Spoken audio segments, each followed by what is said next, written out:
அன்பான மக்களே, நம்மளோட லட்சுமி பிரியா கிட்டேருந்து ஒரு செம்ம அப்டேட் வந்திருக்கு. சனிக்கிழமை அப்படின்னாலே அவங்கக்கிட்டேருந்து அப்டேட்டு கண்டிப்பாக வந்துடும். அதை நம்ம எதிர்பார்த்து கூட காத்திருக்கோம் அப்படின்னு தான் சொல்லணும். சரிங்களா? லட்சுமி பிரியா வந்து கொடைக்கானல்லேருந்து இப்போ வந்துட்டாங்க. ஷூட்டிங் அப்டேட் கிடையாது இது.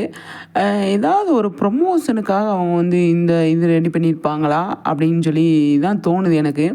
இவங்க காஸ்ட்யூமை பார்த்தா எனக்கு தெரிஞ்சு இது என்னன்னு சொல்லி பார்த்தீங்க அப்படின்னா, இது சும்மா இது நகைக்கடை எங்கேயுமே வேறு நகைக்கடையோ இல்லை ஏதாவது ஷாப் ஓப்பன் பண்ணுறதோ அந்த மாதிரிலாம் கிடையாது. அந்த மாதிரினா அவங்க வந்து என்ன பண்ணுவாங்கன்னா, சாரியில் வருவாங்க, இல்லாட்டி சுடியில் வருவாங்க, அந்த மாதிரி வருவாங்க. இப்போ மாடர்ன் ட்ரெஸ்ஸில் அவங்க இருக்கிறாங்க, வேறு மாதிரி ட்ரெஸ் போட்டிருக்காங்க.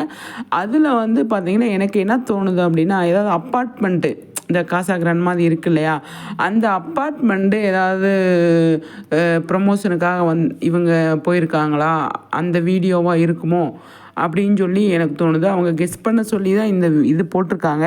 கண்டிப்பாக அதுவாக இருக்கிறதுக்கு நிறையவே சான்ஸ் இருக்குது அப்படின்னு நான் நினைக்கிறேன். ஏன்னா அவங்க மட்டும்தான் இருக்காங்க, மற்ற கூட வேறு யார் இருந்தாலும் நம்ம வந்து ஏதாவது ஷோக்கு போகிறாங்க, ஏதாவது ஸ்பெஷல் ஷோக்கு போகிறாங்க அப்படின்னு சொல்லி நம்ம நினைக்கலாம்.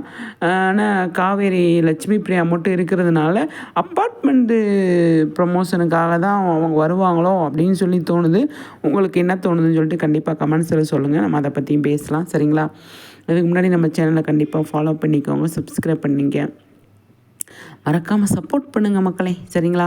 மகாநதி சம்மந்தமாக வந்து லட்சுமி பிரியா சம்மந்தமாக, சுவாமி சம்மந்தமாக நிறைய வீடியோஸ் நம்ம போட்டுட்ருக்கோம். அதை பார்த்து எல்லாருமே என்ஜாய் பண்ணுங்கள் அப்படிங்கிறத இந்த இடத்துல பதிவு பண்ணிவிட்டு, இது என்னவாக இருக்குன்னு சொல்லிட்டு கெஸ் பண்ணிங்கன்னா கண்டிப்பாக கமெண்ட்ஸில் சொல்லுங்கள்.